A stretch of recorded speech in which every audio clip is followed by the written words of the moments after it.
Welcome to the deep dive. Yeah. Ever wondered what goes on behind the scenes of cybersecurity, the world of hacking? It's a fascinating and sometimes pretty scary world. Absolutely. So today we're cracking open 3 key resources to give you, hopefully, a shortcut to understanding this whole complex field. We've got Hacking 3 Books in 1, A Beginner's Guide for Hackers, which sounds like a masterclass, really. Yeah. Covers websites, smartphones, wireless networks. And Linux basics too, Kali Linux. It's pretty comprehensive. Yeah. Then there's this online resource, #r.txt. Sounds intriguing. It apparently boils down the core ideas from a whole stack of top hacking books. Yeah, the Cliff's Notes for hackers, maybe. And we're also using Julie and James McKinnon's Hacking 3 Books in 1 for some insights as well. Right. So the mission today. Well, our goal is to pull out the really crucial knowledge from these sources, give you a solid grasp of what hacking actually is, Yeah. the important differences between doing it for good versus bad reasons. Right, the ethical side. Exactly, and some real-world understanding of both how attacks happen and, crucially, how you can defend against them. And we know you want to get smart on this, like fast, without drowning in technical jargon. Yeah, we'll try and keep it clear. That's the aim. Okay, so let's start right at the beginning. When we say hacking, what does that actually mean? What are we talking about? Fundamentally, it's about finding weaknesses. Think of them like vulnerabilities, unlocked doors, maybe faulty windows in computer systems or networks. Okay. And then, well, using those weaknesses to get inside without permission, unauthorized access. Right, which, okay, immediately sounds like something illegal, something bad. It often is, yeah.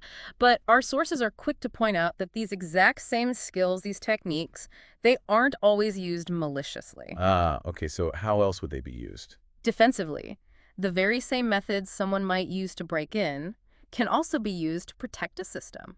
Think about a locksmith. They know how locks can be picked, right? But they use that knowledge to install better locks, to advise people on security. It's the same principle. That's a great analogy. So it's like understanding how a burglar might try to get into your house. So Exactly. you can then reinforce your doors and windows beforehand. Makes sense. It's precisely. Now, we always hear about different hats with hackers. It's not just one kind of person doing this, is it? No, not at all. It's more like a spectrum. At one end, you've got the black hat hackers. Okay. These are the individuals gaining that unauthorized access specifically for malicious purposes, stealing data, causing damage, disrupting services. They're the bad guys in this picture. Got it. The ones we read about in the news, causing problems. And on the other side, That's where white hat hackers come in. They're often called ethical hackers. ethical hackers, right? These are the security professionals who use their hacking skills, but crucially, with permission. They're hired by organizations to find vulnerabilities and help improve security before a black hat finds those same flaws. They're the good guys, essentially. So companies actually pay people to try and break into their systems. They do. It's a standard part of robust cybersecurity strategy now. Find the holes before someone else does. Fascinating. Now, our notes also mention red hat hackers. Where do they fit in? Are they like somewhere in the middle? Well, their goal is similar to white hats stopping the black hats. But their methods, they can be a bit more, let's say, aggressive. Aggressive? How so? Imagine a white hat finds a vulnerability and reports it. A red hat might go further, maybe actively trying to disrupt or disable the black hat attacker's operations. They can be more direct, sometimes operating in legally gray areas maybe to shut down threats. Okay, interesting. A more proactive, almost vigilante style sometimes. You can maybe see it that way, yeah.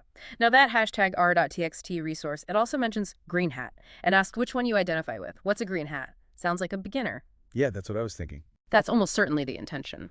Green hat likely refers to someone new to hacking and cybersecurity. They're, eager to learn, still developing skills, kind of like an apprentice. Okay, like asking, where are you on the learning curve? Exactly. It's a way to frame it for someone just starting to explore this field. Right. Good way to think about it if you're just getting curious. Yeah. Okay, let's swing back to the darker side for a moment. What actual crimes are we talking about when hacking skills are misused? Oh, there's quite a range, unfortunately. Computer fraud is a big one, basically. Intentionally deceiving a computer system for unauthorized use or gain. Then there's identity theft, which everyone worries about. Stealing personal info to impersonate someone. often for financial gain. Yeah, that's terrifying. And it's not just about money, is it? There are other impacts. Absolutely not. Privacy violations are huge. Exposing personal data, emails, account details, phone numbers, that can be devastating. Hmm. The sources also mention ATM fraud, specifically getting hold of card details, PINs, account numbers to make unauthorized withdrawals. Ugh. And what about spam? All that junk email we get, is that connected? It can be, yes. Spam, sending out masses of unsolicited emails, often advertising scams or containing malicious links or attachments. That's definitely part of the cybercrime landscape. Okay. And finally, denial of service attacks, DOS. The goal here is to overwhelm a target server or network with traffic so legitimate users just can't get through. Like jamming the phone lines. Exactly like that, making a service unusable. So it really is a whole ecosystem of threats. Yeah. Now, for someone listening who's thinking, okay, this is serious, but how do I even start learning more? Maybe just to protect myself better. Yeah. Where do they begin? Well, the sources are pretty clear on this. Start with the basics. Before you even think about how hacks work, you need to understand how systems work. Right.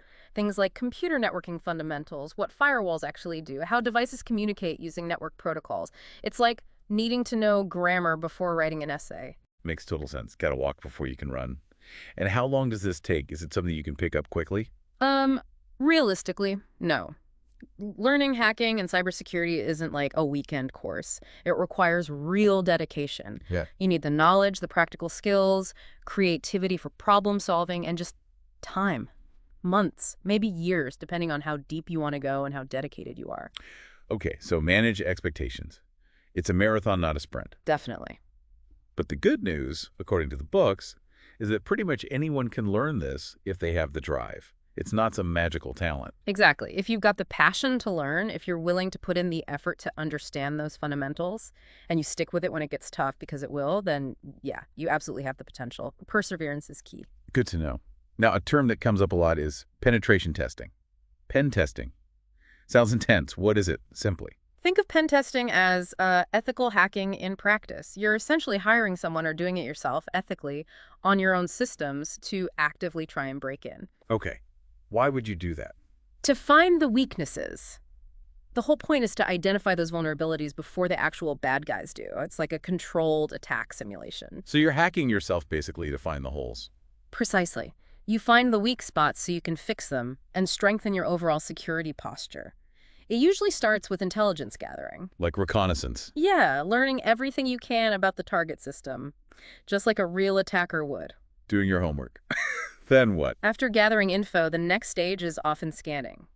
Using tools to probe the target, looking for open ports, running services, potential entry points. Like checking the doors and windows of a building. Exactly. Seeing what's accessible, what might be vulnerable. And there are different types of these pen tests, right? External, internal, blind, double-blind. What are the differences there? Yeah, different approaches for different goals. External tests simulate an attack from outside the network, like someone on the internet trying to hack your website. Okay, the outsider threat. Internal tests simulate an attack starting from inside the network.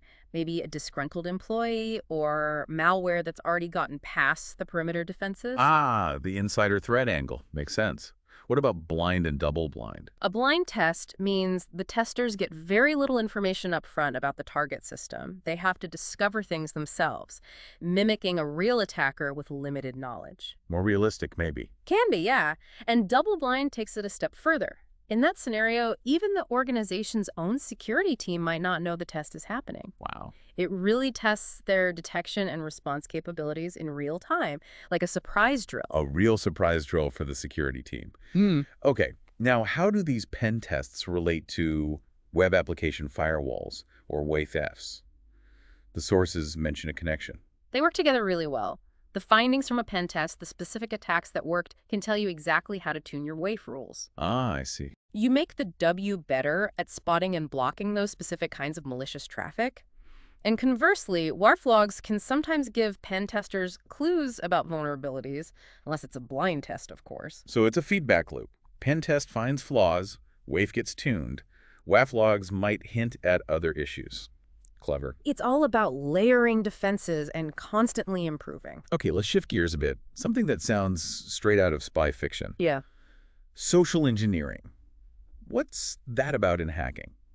Social engineering is less about technology and more about psychology. It's manipulating people to get them to divulge information or perform actions that compromise security. So you're hacking the human, not the computer. Exactly. And it's incredibly effective. Even the best technical defenses can be bypassed if someone tricks a user into giving up their password or clicking a bad link. That's actually quite scary. The human element is the weak link. Often, yes. We trust, we want to be helpful, we get scared. Attackers exploit those traits. So what kind of tactics do they use? There are several common ones. Baiting is one leaving an infected USB drive lying around, or offering a tempting download online that's actually malware. Uh-huh. Scareware involves fake warnings like those pop-ups saying, "Your PC is infected, click here," to trick you into installing bogus or harmful software. I've seen those. That's scareware. Okay. Yep.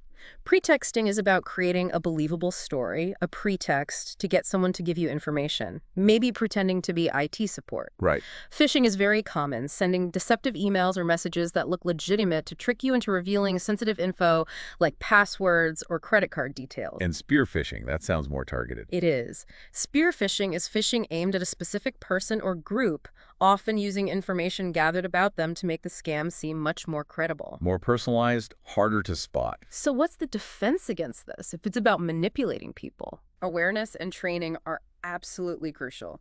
Educating users on how these attacks work, encouraging skepticism about unsolicited requests, teaching them to verify identities, that's the best defense, making people the strong link, not the weak one. Right. User education is paramount. Yeah. Okay, let's dive into specific targets, websites. How do they get hacked? What are the common weaknesses? A lot of it comes down to flaws in the website's code. Poorly written or insecure code can create openings for attackers to gain access to the web server, databases, user data. So sloppy programming is like leaving the back door open. Pretty much, yeah. Common techniques include SQL injection. Okay, what's up? That's where an attacker inserts malicious SQL code into input fields on a website like a search box or a login form to trick the database into revealing information or even allowing unauthorized logins. Wow. We already mentioned denial of service attacks, which can crash websites. Then there's cross-site scripting or XSS. The XSS, right. Sounds technical. It involves injecting a malicious script code into a website, which then gets executed in the browsers of other users who visit that page. It can steal their session cookies, redirect them, things like that. Nasty. Code injection is similar, but targets the server itself, maybe injecting PHP or Python code to create a backdoor. And defacement is simpler, just changing the website's appearance, like digital graffiti. So a whole range of attacks. How do website owners fight back? How do they protect their sites? A key principle is input validation and sanitization. Basically, never trust user input. Okay. Carefully check and clean anything a user submits, form data, URL parameters, headers to remove or neutralize any potentially malicious code before processing it. This helps stop SQL injection and XSS. Makes sense. Filter out the bad stuff. Exactly. Also, protecting cookies is important. Encrypting their contents, setting short expiration times, tying them to the user's IP address, that helps prevent attackers from stealing or manipulating them. Good practices. Yeah. Anything else? Just general secure development practices, using a secure server configuration, keeping all software, the OS, the web server, databases, updated with security patches. It's an ongoing process. Right. The sources mention an example of XSS where code in a comment could steal an admin's login. Yeah, that illustrates it perfectly. An admin views the comment page, the malicious script runs in their browser, and potentially sends their session ID back to the attacker. They also mention using browser tools like tamper data to actually see and modify the data being sent between your browser and a website, which helps understand how these things work. Very practical. Okay, moving on to wireless networks, our home Wi-Fi. How do hackers get into those? Well, your devices constantly scan for nearby networks. If a network requires a password, the attacker needs to either know it or crack it. And Wi-Fi security has evolved, right? WEP versus WPA? What's the difference there? Big difference. WP, wired equivalent privacy, is an older standard with known serious security flaws. It's relatively easy to crack with the right tools, like AirCrack. So avoid WEP if possible. Absolutely. WPA, Wi-Fi protected access, especially WPA2 and now WPA3, is much more secure. It uses a pre-shared key, your Wi-Fi password. Okay. But if your password is weak or short, WPA can still be vulnerable to dictionary attacks where they just try millions of common words and combinations. So the strength of your password is still critical even with WPA. Very critical. Use long, complex, unique passwords. What other ways can wireless networks be attacked besides just cracking the password? Sniffing is one basically eavesdropping on the wireless traffic to capture data. If the traffic isn't encrypted properly, that data could be sensitive. Hmm. Man-in-the-middle attacks, which we touched on, can happen on Wi-Fi too. An attacker intercepts communication between your device and the router. And denial-of-service attacks can flood the network, kicking legitimate users off. And cracking those WPWPA keys, it takes specific tools and maybe some patience. Yeah, it often requires a compatible wireless adapter capable of packet injection, specialized software like Kali Linux provides, and time. Success often depends on how much traffic is on the network, giving the attacker more data to work with. So what can the average person do to secure their home Wi-Fi? Give us the checklist. Okay, first, change the default admin password on your router immediately. Don't leave it as admin. Crucial. Second, use the strongest encryption available, WPA3, if your devices support it, otherwise WPA2. Absolutely avoid WEP or open networks. Right. Third, use a strong, unique password for the Wi-Fi itself. Long, random characters are best. Okay. Fourth, keep your router's firmware updated. Manufacturers release patches for security flaws. Good one. Often overlooked. Yeah. And finally, while things like hiding your network name, SSID, or using immediacy address filtering offer minimal security and can be bypassed, they don't hurt as an extra minor layer, but focus on encryption and passwords. Solid advice. Okay, let's talk mobile phones. The devices we carry everywhere. How vulnerable are they? They can be quite vulnerable. The sources mention specific spy apps, often needing manual installation, especially on Android or jailbroken iPhones. That can track almost everything: messages, calls, location, browsing. Some can even activate the micro camera remotely, often running completely hidden. That's terrifyingly invasive. How do we protect our phones? Many of the same principles apply. Use a strong passcode, fingerprint, or Face ID. Keep your phone's operating system and all your apps updated. Updates. Always update. Always. Be very cautious about connecting to public Wi-Fi or using Bluetooth in public. Turn them off when not needed. Maybe use airplane mode in crowded spots. A good tip. Don't click suspicious links in texts or emails. Only download apps from official app stores and check reviews and permissions. Consider installing a reputable mobile security app, too. So vigilance, updates, and being careful where you connect. Got it. Yeah. Now, there are a few other common attack types mentioned. Let's quickly cover those. Sure. Phishing, we've discussed deceptive emails trying to steal info or install malware. Often involves spoofing, making the email look like it's from someone legit, maybe even copying a real website's login page. Right. Drive-by downloads are nasty. You visit a compromised website, and malware gets downloaded onto your device without you clicking anything. Wow, just visiting is enough. If the site is set up for it, yeah. SQL injection we covered for websites, but it applies anywhere user input interacts with the database if not handled carefully. No, cool. Birthday attacks are a bit more technical. They exploit weaknesses in hashing algorithms to create a malicious file that has the same digital fingerprint as a legitimate one. Harder to detect tampering. Tricky. And then just general malware, viruses, worms, trojans, ransomware software installed without consent to steal data, damage systems, or hold them hostage. It's a constant battle. Okay, wrapping up defense, any general tips for protecting networks and systems overall? Yeah, a few good ones. Choose a router name, SSID, that's not obvious or personal. Use strong, unique passwords everywhere. Use encryption for Wi-Fi, for email if possible. Keep all software and hardware updated. Disable remote access features if you don't need them. Use a firewall. Keep security software updated. And especially in businesses, constantly train employees about security and social engineering. Great summary. Now, the Hacking 3 Books in One Guide dives into Linux specifically for hackers. Why is Linux so popular in this field? Several reasons. It's open source, so you can customize it heavily. The command line interface, the shell, is incredibly powerful for automation and specific tasks common in hacking. Right. And frankly, a huge number of security tools are built for Linux, especially distributions like Kali Linux. It wasn't always like this, though. Linux used to be more niche. Yeah, back in the day, Unix systems, which Linux is based on, were often on expensive hardware and required more specialized knowledge, but things have become much more accessible now. So just to clarify, what is Linux fundamentally? It's an operating system kernel, really, but people usually mean the whole OS built around it, like Windows or Mac OS. It manages the hardware, runs software. Android phones run on a Linux kernel, actually. Oh, interesting. Key thing is it's open source, free to use, modify, distribute. You can use it with a graphical interface or just through the command line. And the notes break down core parts. Kernel, libraries, shell. Quick overview. Sure. The kernel is the core, managing hardware and software requests. System libraries provide functions for apps to talk to the kernel. System tools are basic commands for managing the OS. Development tools are for coding. And the shell is that command line interpreter, like CMD in Windows, but usually much more powerful. Bash is a really common one. And why is learning that shell so useful for cybersecurity folks? Control. You can control almost any Linux Unix system remotely, servers, routers, embedded devices. Often it's faster and more powerful than a GUI for specific tasks, and you can automate tons of things with shell scripts. Automation is key. What about the file system in Linux? How's that different? It's a single hierarchy, starting from the root back. Everything's a file, even directories and devices. It is case sensitive, so file and file are different.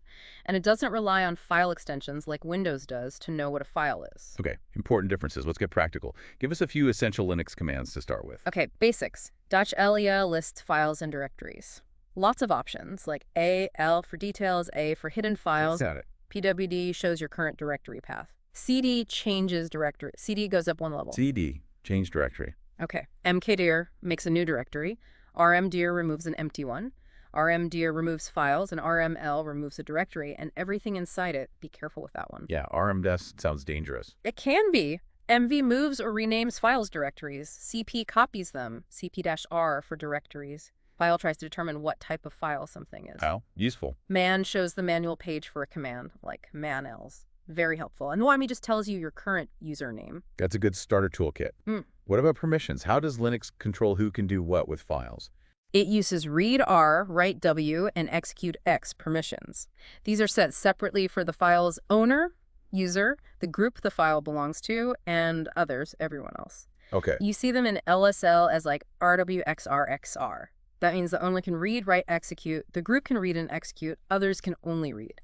There's also an octal number system for them, like 755. Right, controlling access and processes. What are those in Linux? A process is just a running program. When you launch something, it becomes a process with its own ID, PID. They can have parent-child relationships.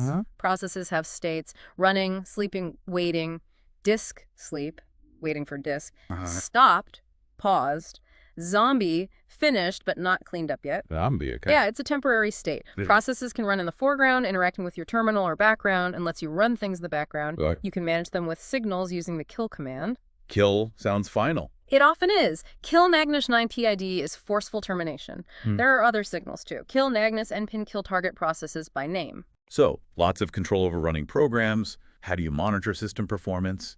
See what's hogging resources? The classic command is top. It gives you a live, updating view of running processes, CPU usage, memory usage, load average. Load average, what's that exactly? It's a measure of system load over the last 1, 5, and 15 minutes. A higher number means more processes were running or waiting for resources, CPU, disk, etc. Top itself is interactive. You can sort, filter, even kill processes right from within it. H should give you help inside top. Top, like a system dashboard. Okay, we have to talk about Kali Linux, what makes it special.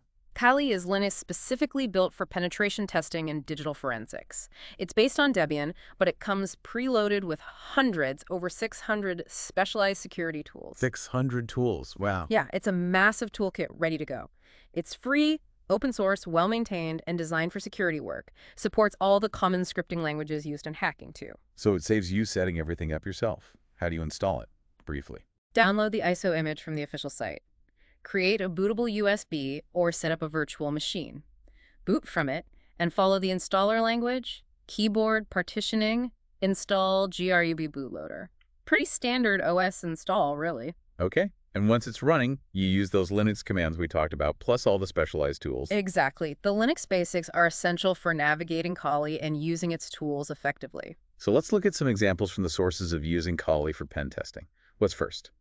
Footprinting and reconnaissance.